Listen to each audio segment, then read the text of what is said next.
Hello and welcome to the Big Rissue, where we're tracking the first 100 days of Rishi Sunak's premiership. Today is day 81 and I'm joined by Rory Taylor, our social media manager. How are you doing? Very good. Good. Nearly good. 100, aren't we? Nearly there. We're, it's the new year. It's only another 19 days, isn't it? Yeah. I can do basic maths thanks to Rishi Sunak. So we've got, there's been a couple of things going on this week. We've had, obviously, Prime Minister's questions. Yeah. And it was quite a big one this week, it's fair to say. First of the year. It was quite a feisty one. Yeah. But we'll get into that a little bit later. Before, I want to talk a little bit about a sort of brewing rebellion that's happening. So, previous Prime Ministers, Truss and Johnson, they were famed for some of their sort of backbench rebellions. Truss, famously, one of the things that triggered her downfall was a big backbench rebellion. What was it fracking, on? It was on fracking, of course it was. On fracking. Sunak seems to, with the fracking situation actually, Liz Truss, she kind of refused to back down on that. There was a bit of speculation about whether it was or wasn't an issue of confidence in the government, and she ultimately ended up resigning. Rishi Sunak has faced two major rebellions so far. Yeah. One on planning, on house planning, the other one on onshore wind. Yeah. His solution to these backbench rebellions on both of those occasions were just to sort of back down, give some concessions. Yeah. This one is on the online safety bill, which I'm sure our viewers probably have heard of before. It's been knocking around for quite a long time now, it feels. Do you want to give a little bit of a background just to the online safety bill as a whole? Yeah, I'll do my best. It is a bill that was introduced under Boris Johnson. His Culture Secretary, Nadine Dorries, was the kind of the mastermind behind it, if I can say that. And basically the goal is, it's quite a complicated subject, but to put it simply, the goal is to improve protections for, online social media platforms, whatever, improve protections for children and users of those platforms. It's been around, I think it was first introduced to Parliament in March last year, and since then, obviously, we're on our third Prime Minister. And I don't know what number Culture Secretary, but things have changed hands quite a few times, and there's been delays, there's been changes, there's been all sorts of things happening to the bill. But, they're gradually making progress, and we've got this new rebellion that I don't know if you want to talk about the amendment or... Yeah, no, so we'll talk about the amendment briefly, because I think this is the reason it's, in the news. So basically, an amendment was proposed, and it has quite a lot of backing. There's 37 Conservative MPs who back it, and this is to introduce a new power for Ofcom to be able to prosecute tech bosses who fail to protect children. So this is quite...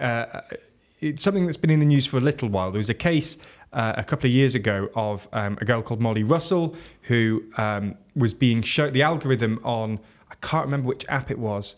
I won't say just in case I get it wrong, but she was on social media and the algorithm had shown her self-harm content. She ended up very sadly taking her own life. So her father backs this amendment. Which would mean that tech bosses aren't just fined for not for failing in their duty to protect children. The tech bosses can actually be sentenced, and if this amendment is accepted, it will mean that they can face prison time of up to 2 years if they fail in that duty. So the reason that 37 Tory MPs backing it is significant is because Rishi Sunak currently has a majority of 69. So Labour are backing the amendment. So if these 37 Conservative MPs vote for the amendment alongside Labour, it would mean it would go through and Rishi Sunak would not be able to he'd lose that vote. It seems that for his part, Rishi Sunak's approach so far has been to instruct his ministers to look into the feasibility of being able to do this, to check that there aren't any unintended consequences of introducing this. So it seems almost like a concession that he's sort of looking into the feasibility. I imagine if it comes back that there aren't going to be too many unintended consequences and it is feasible for this amendment to go through, I would suggest that Sunak will end up backing it, considering on the last two major potential rebellions, Sunak backed down. I would imagine he probably will on this. It's also worth noting that of the 37 Conservative MPs who are backing the amendment, 10 former ministers, and this includes Ian Duncan-Smith, Priti Patel and Dame Andrea Leadsom. It's also quite interesting to note that Priti Patel, who I'd say is on quite the right of the Conservative Party is against Sunak with Labour. It's a sort of this is a coalition of support that we would not ordinarily see anywhere else. But I think that in a way that makes it easier for the government to accept it because Labour's backing it and parts of the Conservative Party are backing it. They aren't if they go along with that, there's not too many parts of Parliament that are going to be opposed to them backing the amendment. So I guess by next week we should know what the government thinks about it. I think the Culture Secretary Michelle Donnellan said they're considering it and they'll come to a decision when it comes to a vote next week. When it comes to unintended consequences, like you were saying, I think the difficulty is that is this exact type of amendment that could have quite a lot of unintended consequences when you're talking about the potential of prosecuting tech executives in Facebook or Twitter or wherever. That's quite a big deal to go from fines of companies to putting executives in prison. Just as well, I think something else we need to explain is that if the amendment wasn't to go through, the current wording of the legislation means that social media bosses would face fines of up to 10% of their global revenue. Yeah, so the company would face the fine rather than the executive. As it stands, the online safety bill would mean that if a social media company fails in its duty to protect children, it can face fines of up to 10% of its global revenue.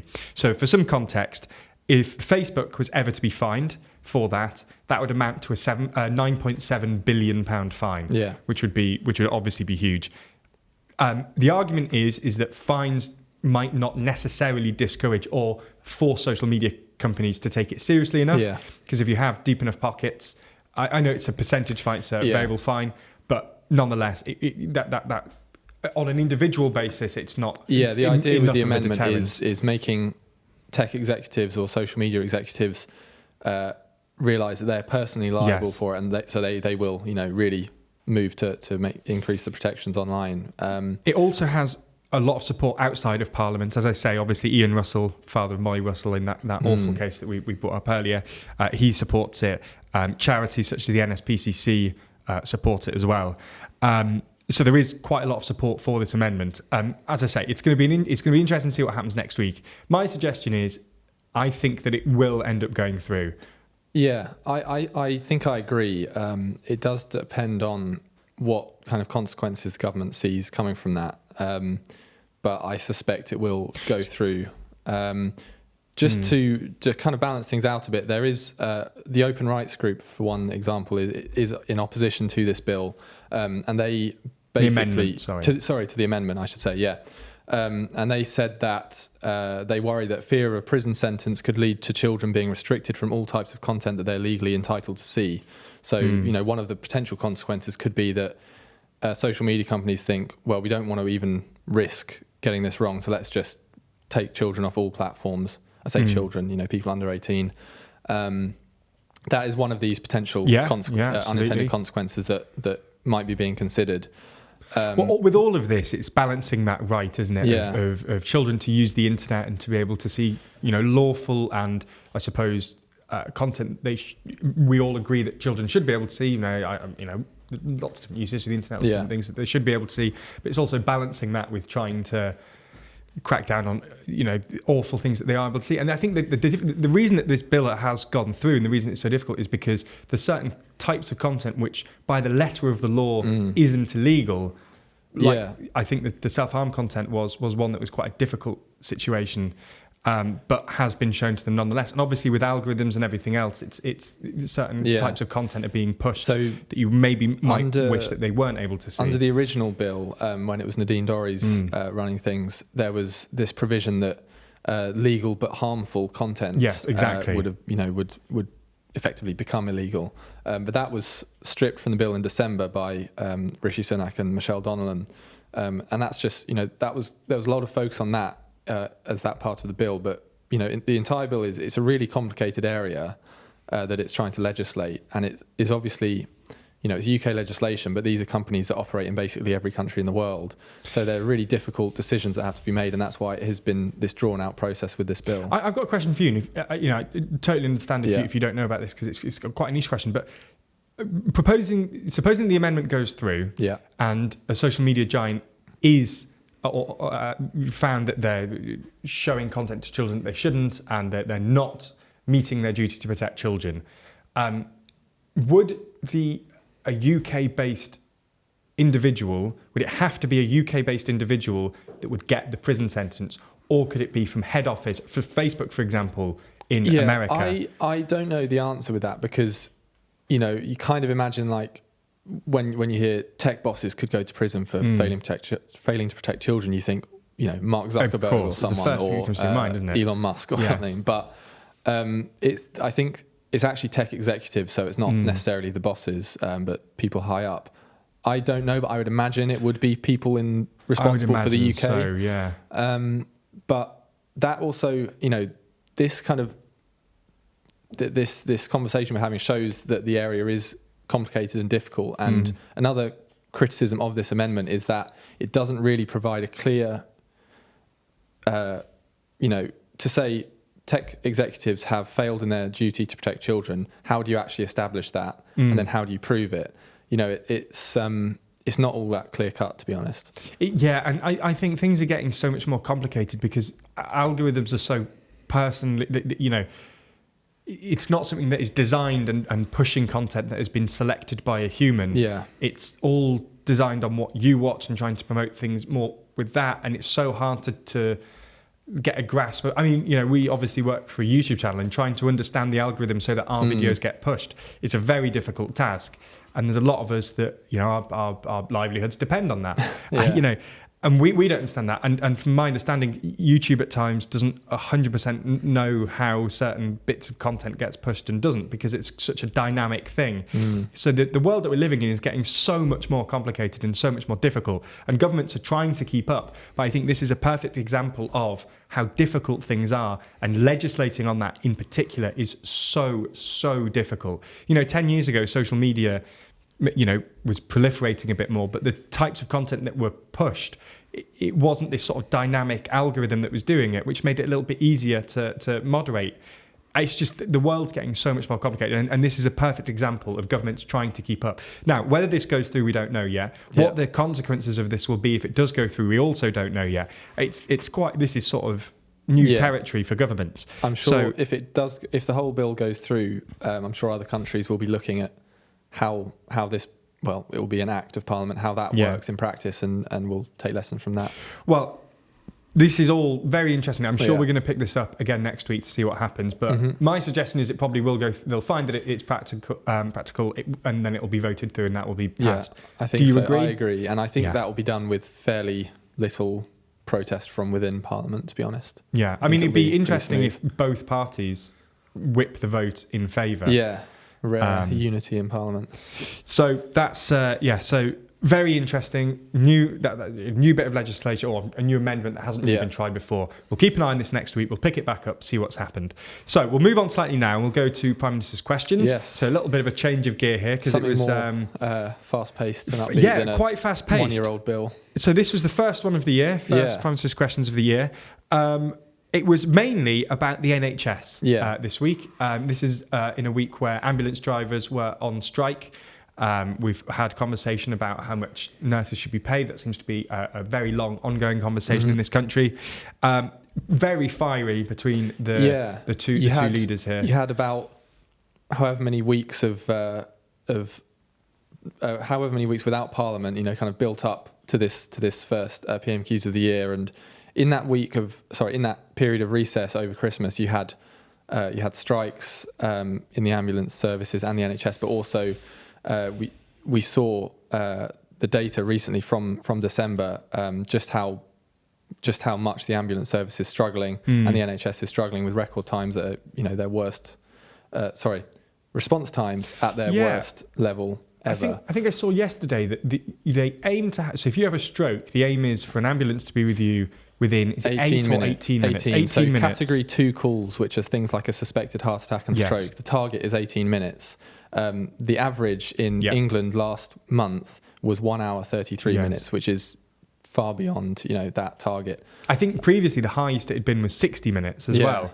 So it had beat the previous record of 60 minutes. I mean, just consider that for a second. If you suspect you're having a stroke and you call up an ambulance, or heart attack, and you call up an ambulance expecting them to come, and this is a really, really serious situation, and they come an hour and a half later, or more, because that is an average, of obviously. course. So, but anyway, we kind of got off track. Yes, all of that context kind of was within this first Prime Minister's questions, where Starmer really pushed Sunak, the Prime Minister, on these issues and saying, this is 13 years of Tory government. He said, this is what happened. This is what happens basically to the NHS and to our emergency services after what he said was years and years of underfunding. Sunak, he did push back on that. Obviously, the elephant in the room, I suppose, is COVID. So he says, these problems in the NHS, not entirely caused by, but largely caused by the pandemic. Which is obviously a factor, but to what degree it is the main cause or the only cause is up for debate, and you saw them kind of go back and forth on that. And when it comes to strikes, Sunak's line was that we're standing up for people, Labour is in the pockets of the unions, and that is that. He'd used that line a few times last month in previous appearances in the House of Commons, but that seems to be the line that they're going for now, which is Conservatives on the side of people and patients, Labour on the side of unions trying to, stop people accessing services. That is their dividing line that they're trying to push. And just to add to that as well, Sunak seems to be using this line that we've accepted the public pay review in full as a defence, whereas Starmer constantly goes back to the line of Sunak isn't engaging with unions. He's not. He's sort of leaving them be, not engaging with them. Do you want to talk slightly about those two and how? Because it is true that Sunak has accepted public pay review body's recommendations, but it is also true that he is not really engaging with the unions themselves. So the public pay review bodies are independent of government, and they make a recommendation on how much public sector should see their pay increase each year. And the one for nurses, or the one for the NHS, was they made that recommendation kind of early on last year, and the government accepted that in full. I think it was 2 or 3%, I think. But since then, we've seen inflation continue to rise up to about 11%. So obviously, the offer that recommendation that they accepted is now way behind the inflation rate, which is at nearly 11%. Yeah. So. It is true to say we've accepted it, but the months of inflation after that suggest that that number might have been different had that recommendation been made later in the year. The government has consistently said they're not going to reopen those the pay review, but the talk now is of a potential one-off payment to NHS staff like nurses and ambulance drivers, a one-off payment of some amount that will hopefully be enough to, get them to stop striking, basically. Yeah. So it wouldn't be an actual rise in the sense of a percentage increase in their salary, but it would be a chunk of money for this year. And then they for following years, they will talk about how much their pay will increase. But the one that was recommended last year, they're not going to reopen. Yeah. Well, I mean, this seems like it's going to be something that's going to drag on a little while. Just before we end as well, who do you think won Prime Minister's Questions this week? Who do you think came off better? I don't really know. I find it difficult because it's always, whenever people watch Prime Minister's Questions, basically the person who they like the most, they think that person won. And I think that is pretty much true of most Prime Minister's Questions. I will say I was surprised by how well Sunak performed. I thought he performed better than I thought he was going to.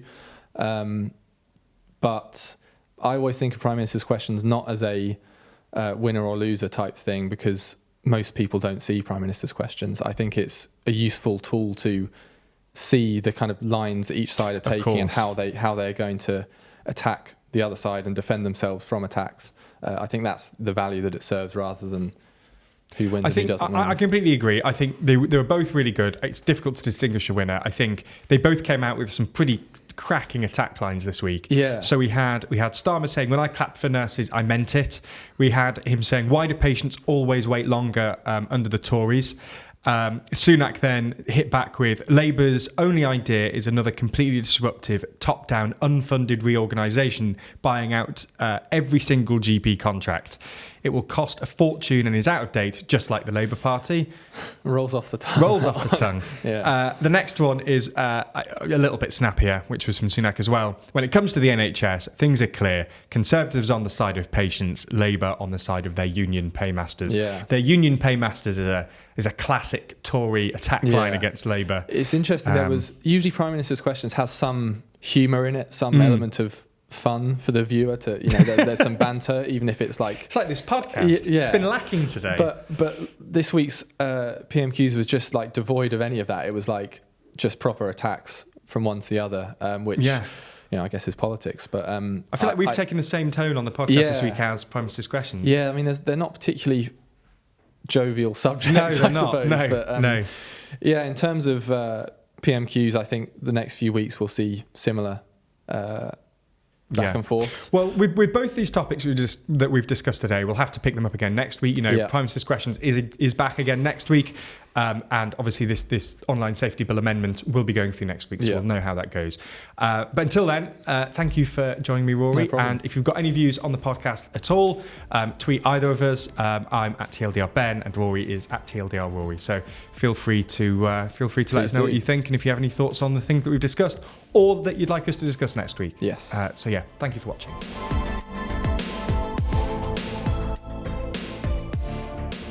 Today it's day 81, and I'm joined by Sorry. Hello. Sorry, I can't focus now. Get your shit together. Me? Yeah. I've done nothing so far. You're giggling and stopping me from doing it properly. Today is day 81, and I'm joined by Rory Taylor, our social media coordinator. Why is that so hard? One last time. I'm really sorry. Today is day 81, and I'm joined by Rory Taylor, our social media manager. This is terrible, Ben. This is shocking. I did it again. Hello. Sorry, I was watching on the screen. Today I'm joined by... You're gonna have to cut to me. Yeah. Oh, Ben, I'm crying now. Has anyone got anywhere to be? I actually got tears coming out. Okay. Hello and welcome to the Big Rissue, the podcast where we're tracking the first 100 days of... I was fine. I know, I wasn't. Hello and welcome to the Big Rissue. It's getting harder. If it had a normal name for this podcast, it would be fine. You have to say Big Rissue. Big Chungus. Don't say that. It's not the Big Chungus. I'm going to look all red. Yeah. It's you two. Right, come on, guys. Keep it professional, yeah? Let's just get the job done. Hello and welcome to the Big Chungus. No. I'm doing it. My job, I will do it. Today is day... I can't get through it. I'm sorry. I have to hide behind the microphone. Okay. Got a little sniffle now. Okay, you've got to hold it together, because if I get through the first bit, I can do it. I'm joined by Rory Taylor, who's our social media manager. Hello. Do it again. I thought the cut would work. No, it's not going to work. We're never going to record this.